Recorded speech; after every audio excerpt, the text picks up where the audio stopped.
Hello and hello everybody, my name is Lucy and welcome to Books and Brushes. So I've been rocking that black and yellow look as a Hufflepuff for a long time, and now thanks to Trench it is the colour scheme. So you may not know this, but I am a major 21 Pilots fangirl. I absolutely love them and I've been waiting for the hiatus to be over. And here it is, like 2018 was the year of music for me. And wow, just that album came out in what, October? Jesus. And I have not yet talked or done anything to do with Trench. And that stops now. October was also the month that kind of turned my life upside down. So I just never got around to loving this publicly before. October was Halloween, and then my birthday, and then Christmas and New Year, and with all that content and bookish stuff to do, never got to Trench, and so now is the time.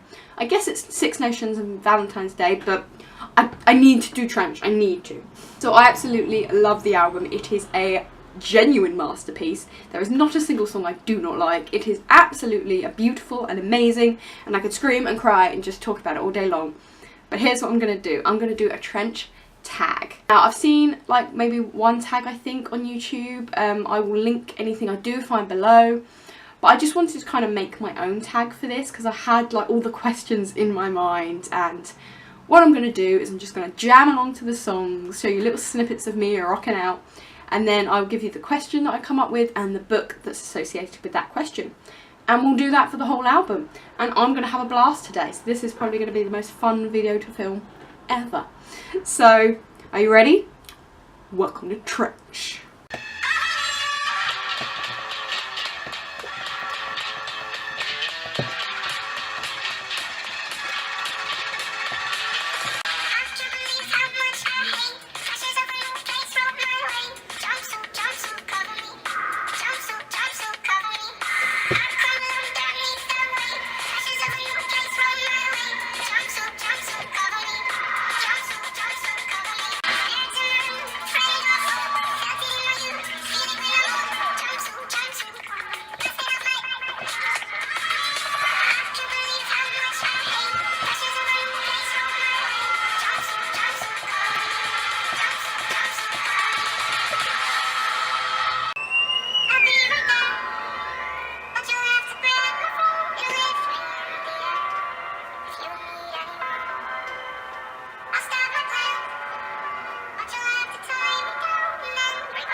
Jumpsuit, the question is, hardback with a great cover or underneath? Were you really surprised? Were you? This is just like Jumpsuit. It's got the most beautiful sole, the most beautiful underneath, and it's covered by that protective jumpsuit just to protect the beauty beneath, and this goes perfect for that question. God, I just love Jumpsuit. It's got that amazing main riff. You just rock out to it. There's screaming, but there's subtlety. It's quiet and it's loud, and the video is like cinematography. Jumpsuit was that first music video we got, and I remember the excitement when it dropped. It was just, and even now, it's just such a tune. It's such a banger, and I absolutely love it.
Levitate. God, do I love doing that rap. It makes you feel so good when you get to the end. So that's why my book question is a book that makes you feel brilliant that you've got to the end of it.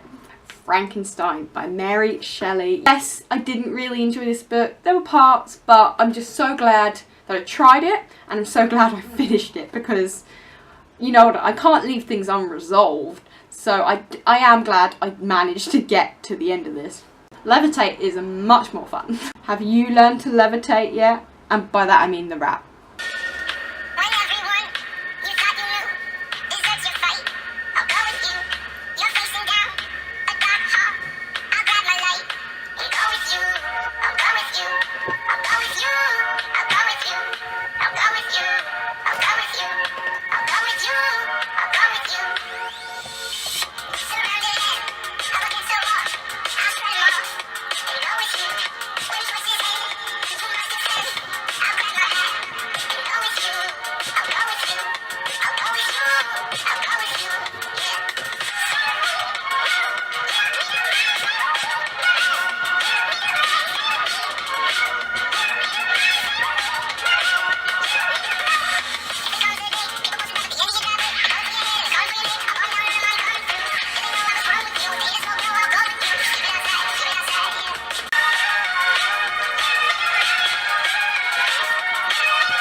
My Blood. Oh my god, I love the music video to My Blood. Like, everyone can watch that and be like, wow.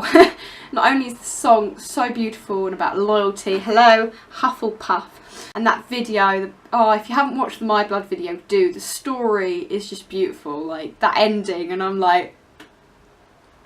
So, for My Blood, I really wanted to go with a fictional friendship that I just love and admire. Again, there were so many I could pick, but also, friendships are hard in books, like love interests and action plots, plentiful. But friendships aren't as well developed in most stories because they're going through so much. So it's good to find books with great friendships. They're quite rare to have like really in-depth friendships. I thought of so many ones that I like, but I ended up going with Kira and Ava from Mind Jack, or Sasha, or any of those characters. The friendship there was so strange and unusual, and I loved it. I've got Six of Crows and I want to read that, and apparently the friendship in that is really, really cool. So I considered doing Hannah and Lena from Delirium because their friendship is just really interesting and strong. Characters' friendships is where it's at.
Morph. God, I love that tune. I remember when that one dropped and it was like so funky. Oh, I love the rap parts and the reggae-ish vibe and just the singing. His singing's improved so much.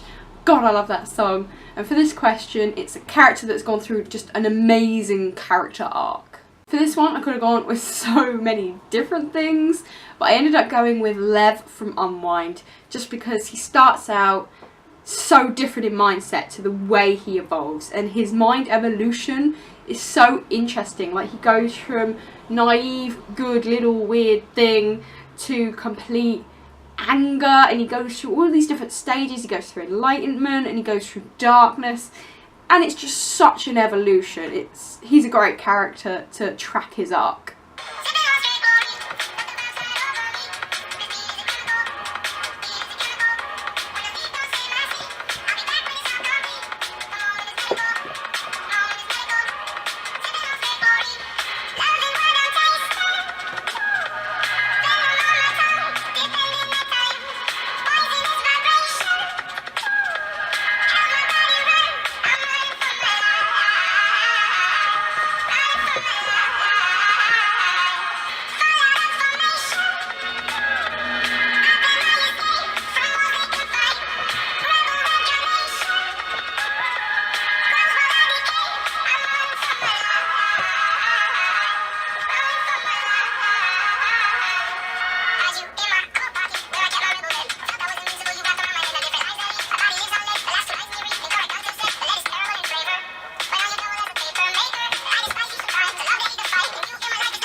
Chlorine, what a song. It's so different and weird, and hey, isn't that just what 21 Pilots is?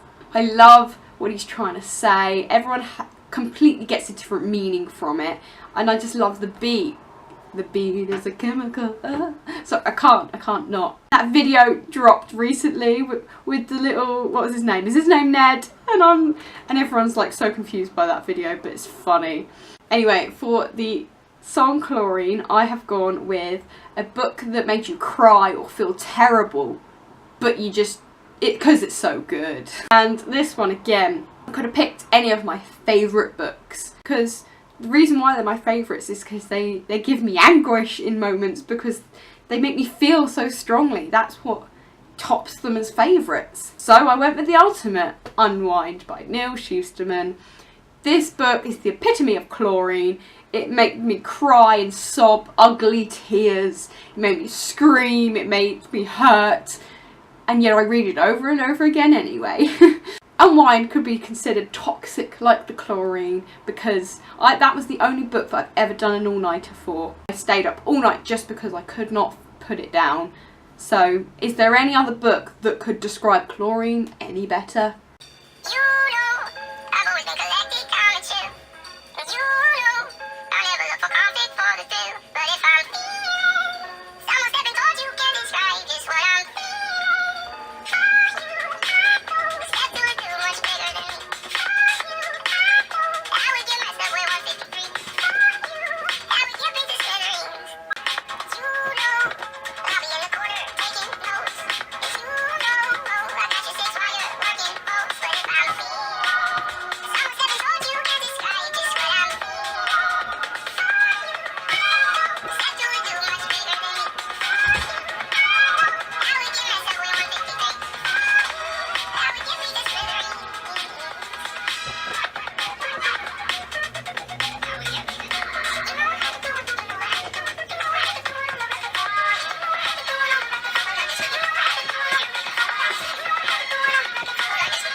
Smithereens is such a lovely song. It's so sweet and beautiful, and it's unlike any other love song ever. So go 21 Pilots for doing original love song. He had to do one for Jenna, he just had to. It's so beautiful and sweet, and I just think it's so pure. And so for this one I had to go with a love interest who made a great sacrifice. Now I considered doing Divergent because, you know, but I ended up going with Peter from the Hunger Games just because of all love interests ever, doesn't Peter make the most beautiful sacrifices just always out of the goodness of his heart? All the things he just does for Katniss, the volunteering and the knowing he's gonna die in the first one, and just he run in to that pit of lions for her. He would every time, and it had to be Peter for me.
Neon Gravestones.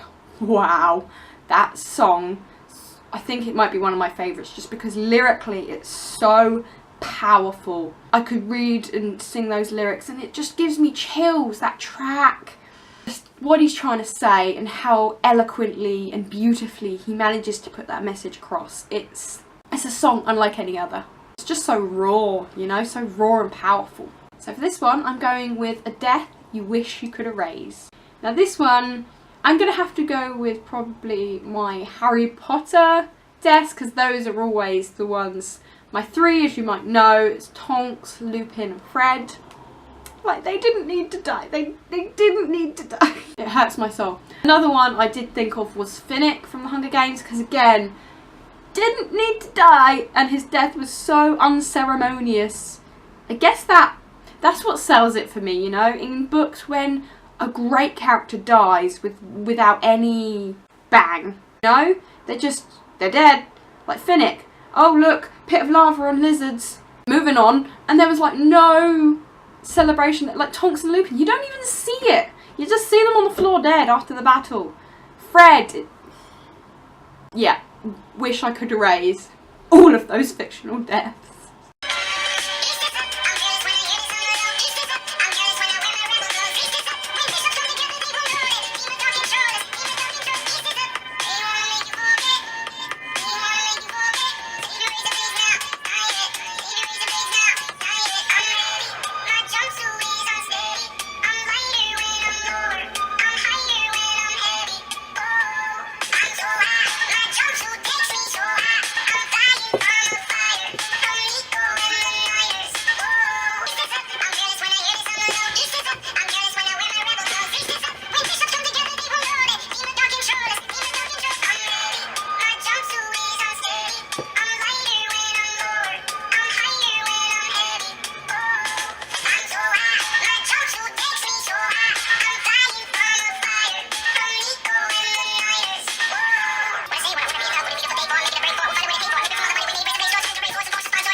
Nico and the Niners. Again, this one was one of the first ones that dropped, and with that video as well. Dropped without the video and then with the video. Oh, just so much more Dima lore. That's what this Trench album, it's got so much story to it. There are certain songs that delve into that story more, certain ones that lay off a bit. But it's so evident, and I just love how Nico and the Niners is like the epitome of explaining the bishops and escaping Dima, and it's just, oh, so good. And that handshake and the, so good. So for this one, because of Dima, I'm going for a book that got you out of your book slump. This one, I'm going with the one that got me out of my pretty famous October-y November book slump. And that is To Kill a Kingdom by Alexandra Christo. As you may know, if you've watched any of the videos from that time, when kind of Trench was released actually, I got in a major book slump with the book Frankenstein, and I didn't read hardly anything for November. I was ill and bad times all around. But this book got me reading again. I flew through this thing, and I thank it so much for getting me back on track.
The Hype. Funnily enough, not one of my favourite ones on the album, but 21 Pilot's least favourite song is like better than any other person's song ever. The ukulele and the screaming, there is plenty in there, and there are some really cool lyrics in there. And for The Hype, you know what kind of question's coming up, because it says it in the title. This one is a really hyped book I do not like. Now this is pretty tricky, because I don't read too many hyped books, and the ones that I do read I tend to like.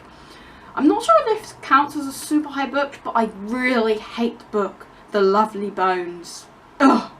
It seems so popular, and like everyone talks about it as if it's a classical modern masterpiece of literature. And I thought it was crap. Granted, I read it for English class, but still, I almost always loved the stuff I read for English, and that book was horrible. I just think it was either, "Hi, I'm Susie and I was chopped into little pieces and raped," or it was 3 whole chapters of the mother. "I used to bathe, Susie. There was rubber ducks and towels." It was either super violent and horrendous, or boring, and that's not a good combination.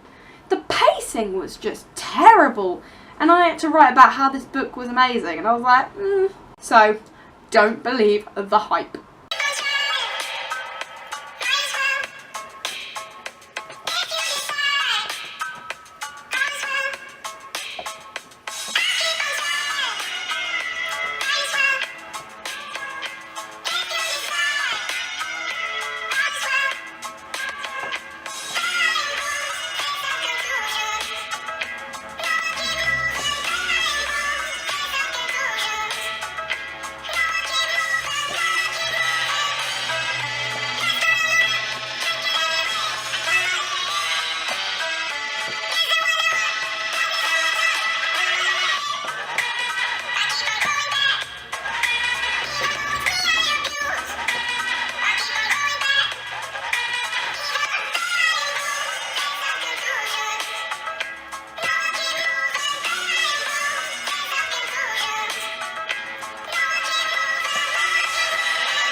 cut my lip. Such an interesting and strange song. Again, not one of my ultimate favourites, but it's still so good and so rich in meaning. For this one, I'm going with a book that's not good, but you read it anyway. Here it is, 50 Shades of Grey. An old, very battered copy. Is it a good book? Probably not. Was it written well? Not really. Was there problematic elements? Absolutely. Did I want to take this relationship and make it a reality? No. However, I enjoyed reading it, and I've read it more than once, and I enjoy it. To screw anyone else. This book is so controversial, and there's like I could do a whole like hour-long book talk on this thing. In defense of this book, there are parts that are written well, there are characters and arcs that are written nicely and pacings and stuff. There's also a lot of bad writing in it, and there's also problems, but also it's fiction. I also don't want to go join the Hunger Games, but I enjoy reading it. Just because this relationship isn't a real one, I can see how it could be a problem. We're getting into it, and I'm not getting into it now, but this is definitely a book that's not good, but I love it anyway.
Bandito is such a beautiful song. It's so sweet.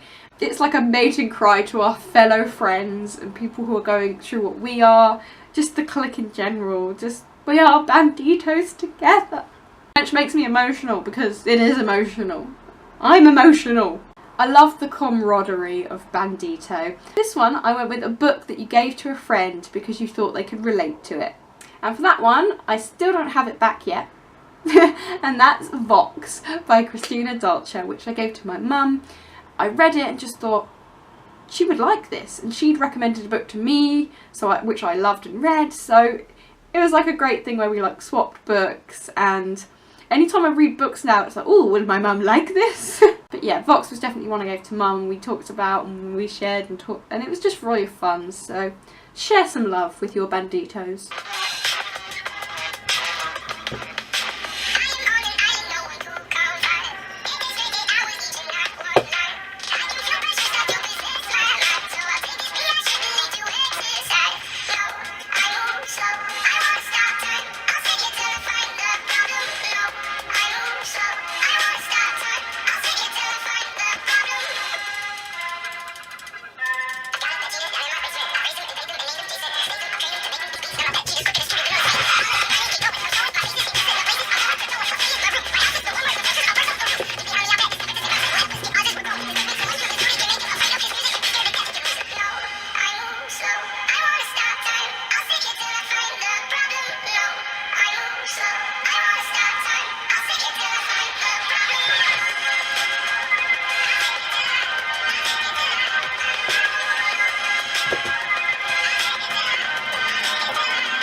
Pet-Cheetah is so...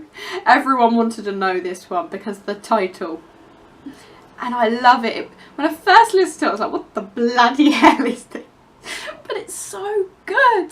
Like, the beat is so eerie and gritty and dark, and then it's like got this soft part, and the lyrics, you know, perfectly matched the fact he wants to go slow, but this pet cheetah is going fast, and the metaphor, and that rap is just so gritty and hard, and I love it. And the Jason Statham bit just makes everyone laugh and happy. I just think it's an excellent song. One of those songs you just love to sing. It just makes you happy. And yeah, I think Pet-Cheetah is a great track. And for this one, I've gone with a book with erratic pacing. And this book, funny enough, almost fit like so many of the questions today. I could have picked this for loads of the options, but Delirium, definitely erratic pacing. Or maybe not so much the first one, but the last one, like Requiem and Pandemonium. Wow, like one chapter would be a few sentences, the next chapter would be 300 pages. It was so bizarre. I love that in a way because, again, like Pet-Cheetah, it doesn't do it just because, it does it for a reason. Like, the closer you get to the end, the shorter the chapters get, and then it just gets quicker and quicker to the end, and that pacing reflects the story, and it makes the story feel like it's just tumbling towards its climax, and it suits it, and it's really cool. So Pet-Cheetah and Delirium definitely have their pacing in common.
Legend. So sweet. This one's a contradiction because of how happy it sounds, but the lyrics are so down. Couldn't help it. But it's just such a beautiful song, and it makes me think of dementia and some family members that are going through that, and it hits the heart, you know. It's so sweet, and it's like a lovely send-off, and it's like depressing but not depressing because it's sweet. It's just a lovely song and track. This one is a book you don't want to forget. The Saviour's Champion. I read that back, was it last year? Was it before? I'm not even sure now. And I know I don't want to ever forget that book. I need to go back and reread it because it was just so amazing. I need to reread it. The Saviour's Champion was just so good. Like, I have so much imagery in my head still from that book, and I'm definitely going to reread it before the companion/sequel comes out, so that's when I'll probably reread it. But it's just one of those books that was so unforgettable, and because I've only read it once, it's like I need to go back and reread it.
Leave the City. If there was an ending to this album that could have hit me hard, it was this. This whole album sent me on a roller coaster of emotions. Happiness, sadness, just all the feels. And then it ended with this depressing / uplifting track, which is just 21 Pilots epitomised. It's beautiful. I love how soft and sorrowful it is. And the lyrics, like, I just connect so deeply with them. And I love it, you know, in time I will leave the city, Dima, but for now I will stay alive. And I just think it's beautiful, and the way the track builds, it's just everything that goes on in the track is so sweet, and a beautiful end to Trench. So for Leave the City, I'm going with a book you're looking forward to its release, because it's all about looking forward. For this one, there are so many I could go with. I already mentioned the Saviour's Champion sequel, which is the Saviour's Sister, which I'm really looking forward to that. Scythe 3, I've already got Scythe and Thunderhead, which I haven't read yet, and I'm already anticipating the third one. I need to get the third one so I can read the first one. Like, I'm waiting for the series to be complete, because I know I'm going to love it. I know it's going to be cliffhangery, and I can't cope with it, okay? So when that one comes out, I will finally be able to just read the whole series and love it and appreciate it and be part of it, and I need that to happen. I need it. Another one I'm really looking forward to, the book The Shadow of the Fox that I read. There's a sequel to that coming out, which is The Soul of the Sword, I think. I remember when I finished that book and I looked up the next one because it was obvious there's a next one. I was like, it's coming out next year. I was like, god damn it, I have to wait. It's not too long of a wait though, so I should be reading that one pretty soon. It's all about looking forward to those releases. I'm not usually an anticipating reader, like I don't sit and wait for all these releases to come out. I've got like enough to do as it is. It's good sometimes just to look forward to things, you know, because it gives you a reason to keep going. And that, ladies and gentlemen, was Trench. If you had no idea what this whole album was about, then go listen to Trench. Like, you just heard little snippets, little sped up bits with me rocking out